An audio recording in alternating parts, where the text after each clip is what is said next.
What about instrumental music and worship to God? Most churches across our nation, when they come together to offer worship to God, they do so in singing with instrumental music. That is, there's a band or an orchestra or guitar or piano, an organ, some sort of a musical instrument that is used. Is that what God wants? Well, friends, we'll find the answer to the question in the New Testament. Now, the Old Testament is written for our learning, for our instruction. And we do see in the Old Testament the use of instruments to offer praise to God. You can read about that in various Psalms, in the book of Psalms. But the fact that it is mentioned there is not Bible authority for people today to try to use instruments of music. Because there were many things in the Old Testament that were required. It was required that all infants, male infants, be circumcised. That's not a requirement from God today.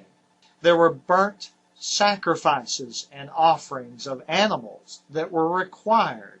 That's no longer the case. There were special holy days that were to be observed. That's no longer the case. The Old Testament as a law has passed away. Now, a person seeking to serve God today, he lives under the New Covenant, the New Testament. That's where we need to go for our answer. And let's turn to Ephesians chapter 5, because in this place, the Apostle Paul, he instructs Christians. Here's how you are to worship God in song. Begin in verse 18 with me, Ephesians 5 and verse 18. Verse 18, "And do not be drunk with wine, in which is dissipation, but be filled with the Spirit, speaking to one another in psalms and hymns and spiritual songs, singing and making melody in your heart to the Lord."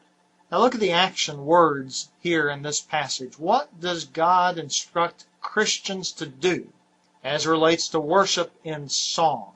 Well, verse 19 says, speaking to one another. Now there's nothing implied in that word speaking, nothing implied about using an instrument of music, about using a piano or a guitar. Furthermore, he says, speaking to one another in psalms and hymns and spiritual songs, singing and making melody, where? On the piano? On the organ? No, making melody in your heart to the Lord.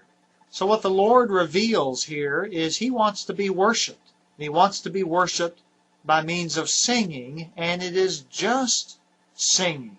It's not the use of instrumental music, not the use of a piano or guitar or organ or whatever else. It is just singing. Now, that's what God said.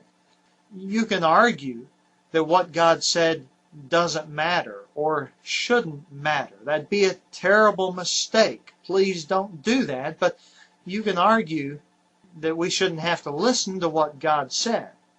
But you cannot argue that Ephesians 5 and verse 19 instructs Christians to use instruments of music. It simply does not. It simply calls upon Christians to sing. Let's look at one other passage. It's Colossians chapter 3 and verse 16. Colossians 3 and verse 16, where Paul writes, "Let the word of Christ dwell in you richly in all wisdom, teaching and admonishing one another in psalms and hymns and spiritual songs, singing with grace in your hearts to the Lord." What's the action here? Well, the action is teaching and admonishing. You can't do that with an instrument, but you can teach and admonish with a human voice. And furthermore, singing with grace in your hearts to the Lord. You see, friends, what God instructed as it relates to worshiping Him in song is that Christians just sing. He gave no authority for the use of instrumental music, pianos, guitars, banjos, anything else. He just wants to be praised with a human voice. Well, I hope you'll give these matters some serious consideration